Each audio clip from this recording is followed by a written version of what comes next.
According to General Hospital spoilers and updates, both Michael Corinthos and Willow Tate may be in risk of losing custody in a big turn of events. Could hidden secrets and impetuous actions change the direction of their lives, just like Wiley and Amelia Corinthos? Willow has been worried since she gave Lucas Jones that smackdown. Willow is already concerned about the consequences of the slap she delivered to Lucas Jones. Although Lucas has agreed not to report the event for the time being, this may change depending on how the situation develops. Willow might lose her work at GH, jeopardizing her chances of obtaining custody or even visits.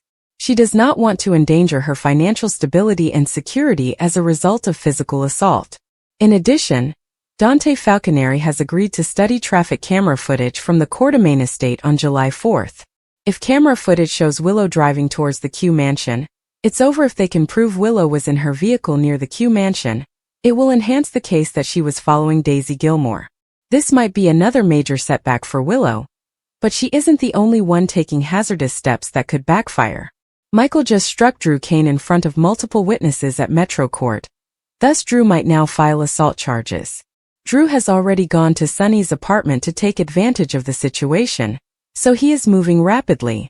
Even if ADA Justine Turner steps in to try to put an end to Drew's fight with Michael, it is far from over. After all of this, Michael and Sonny will most certainly emerge victorious, but an enraged Drew will undoubtedly seek retribution. If this situation persists and Michael allows himself to be influenced more, he may have too many hostile outbursts. Depending on how things play out, Michael and Willow's clashes may harm their prospects of retaining custody of Wiley and Amelia. Is it feasible that Carly Spencer or Nina Reeves will wind up with custody of the children? Amelia and Wiley's future is uncertain at this time, so stay tuned for updates on Willow and Michael's ongoing custody struggles. Michael, a soft-spoken mechanic with grease-stained hands and a sweet laugh, had always been the reliable one. Willow, with her quick wit and kind smile, was the dreamer who infused their modest apartment with color and song. They were far from perfect, yet they loved Lily ferociously, like if they could conquer anything. She was 5, with her mother's curly hair and her father's inquisitive eyes, the type of youngster who could make a stranger grin simply by waving. But now that love was being questioned, examined, and judged, as if it could be quantified through paperwork and judicial proceedings. It all began with one mistake, a moment of desperation that spiraled out of control. Michael had lost his job at the auto shop after the owner retired and sold the business. The new management hired their own workforce, leaving Michael hunting for work in a place where possibilities were few. Willow's part-time work at the local bookshop barely covered the rent, let alone the bills that accumulated on the kitchen counter. They'd always scraped by, but this time the weight of it all was heavier. One night, after Lily had gone to bed, they sat at the table, staring at a stack of overdue bills. Willow's hands trembled as she asked, "What are we going to do?" Michael had no response, just a sickening feeling that they were running out of time. The mistake occurred when Michael, desperate to keep the lights on, started a side job delivering parcels for a man he met through a friend. The pay was nice, too good he thought later, but he didn't ask enough questions.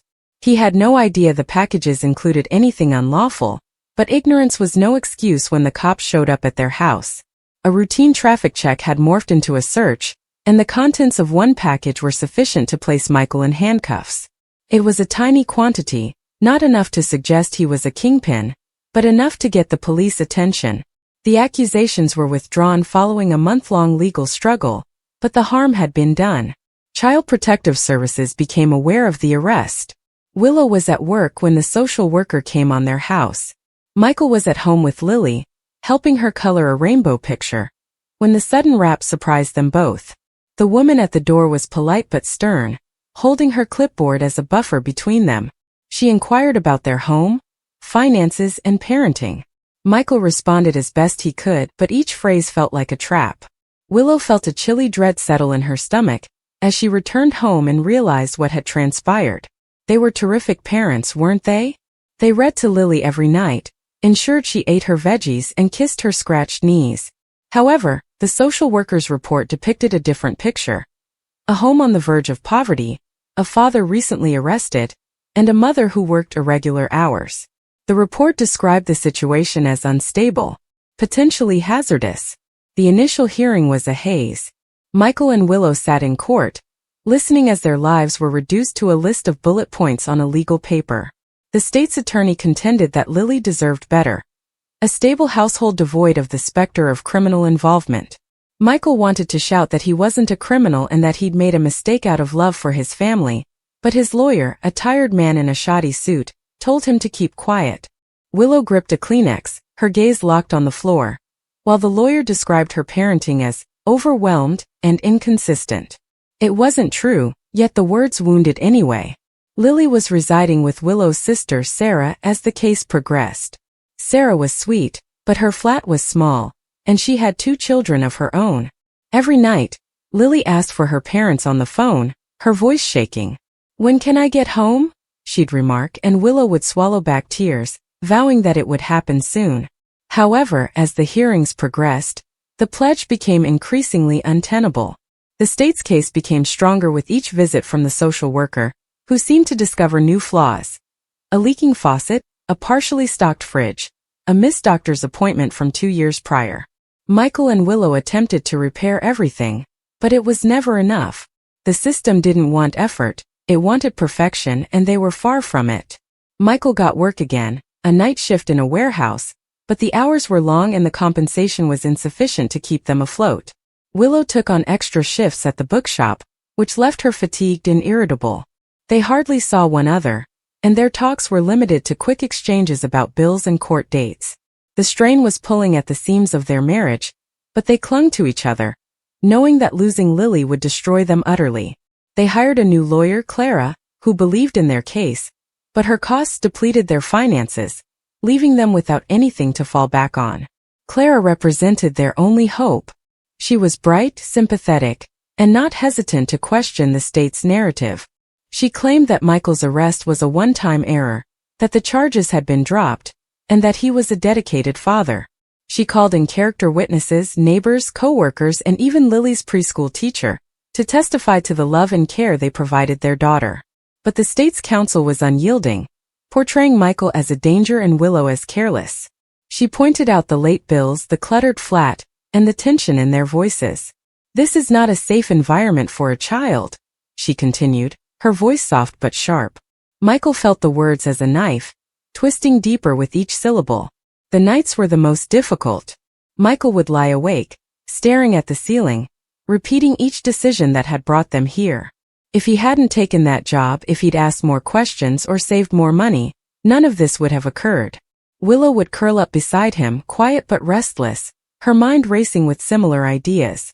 They didn't talk about it often since expressing it out loud made it seem too real. Instead, they clutched each other, their mutual terror a frail thread holding them together. Lily's absence was an ongoing ache.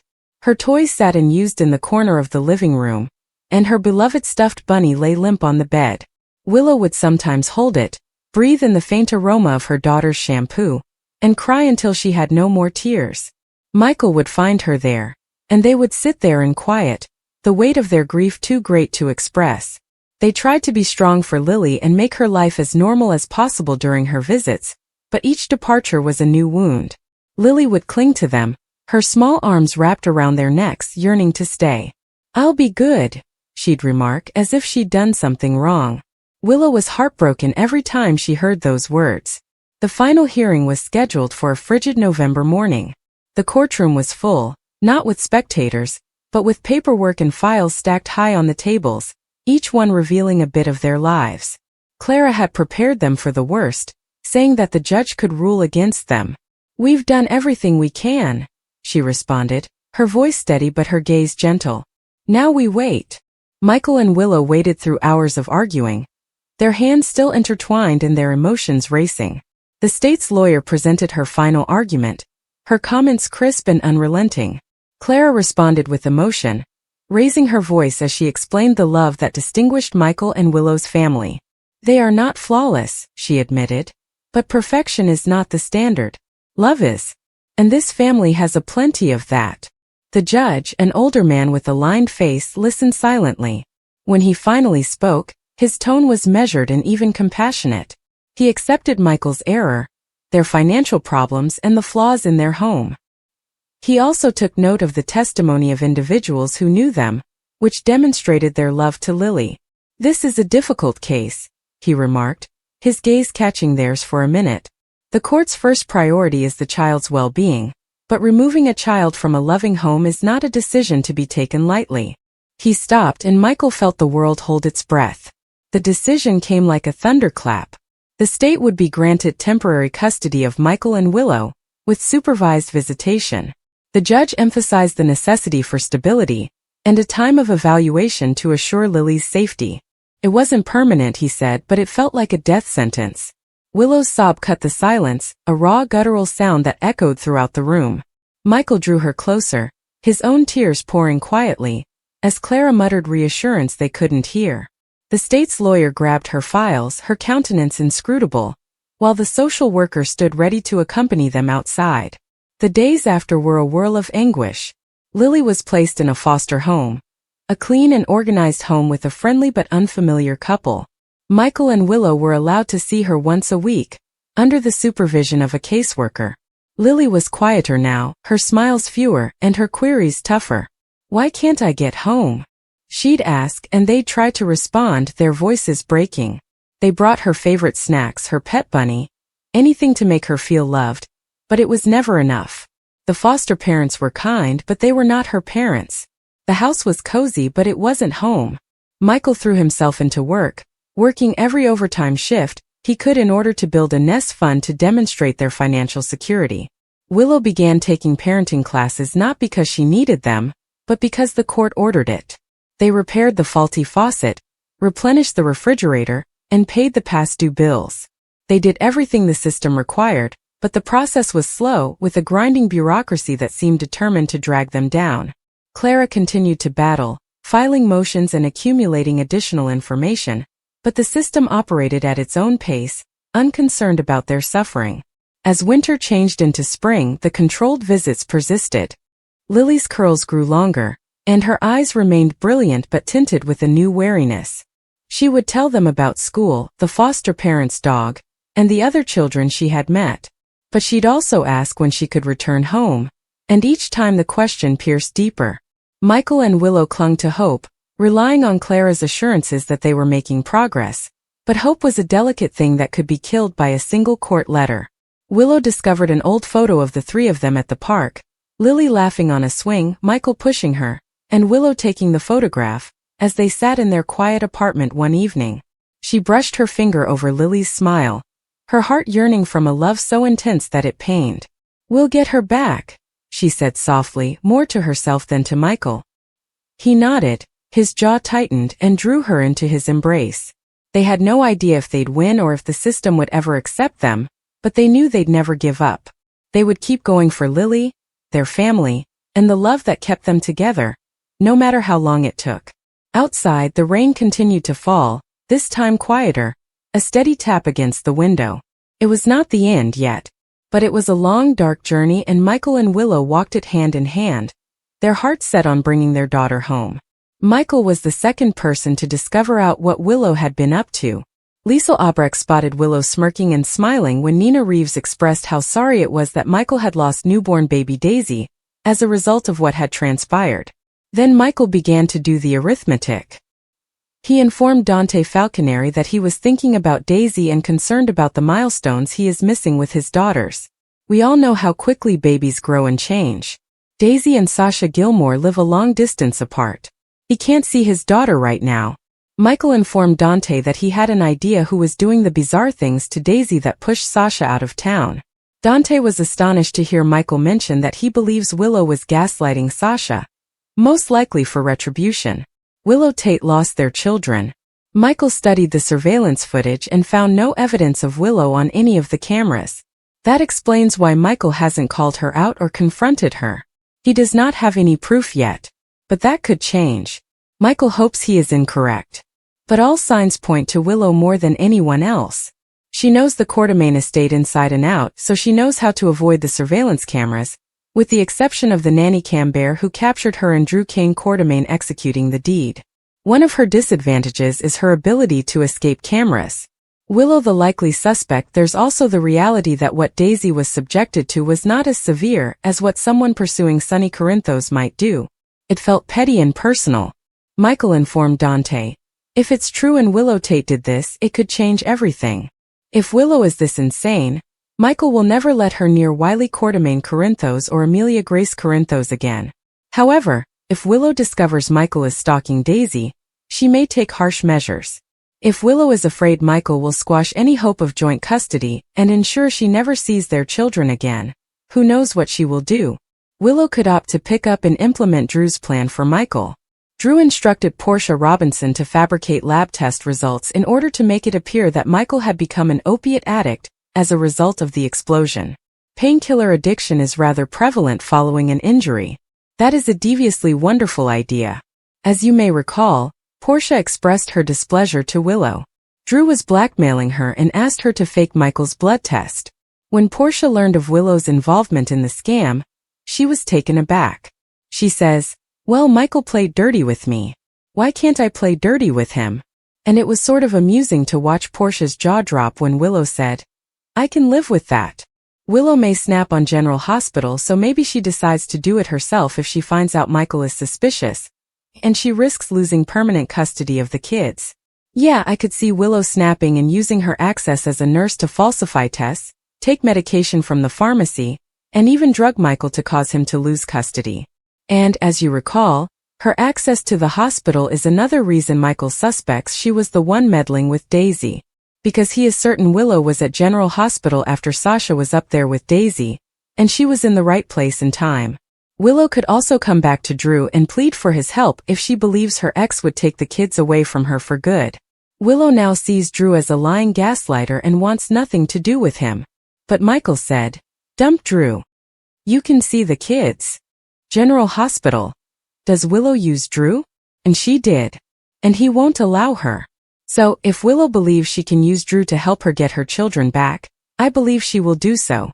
She would do anything to get her children. I believe Willow is willing to play dirty or go as low as she needs to, even if it is with Drew. I could also see her realizing she needed help. But I can't bear the thought of being around Drew. Willow may instead run to her mother, Nina, and play nice to gain some assistance.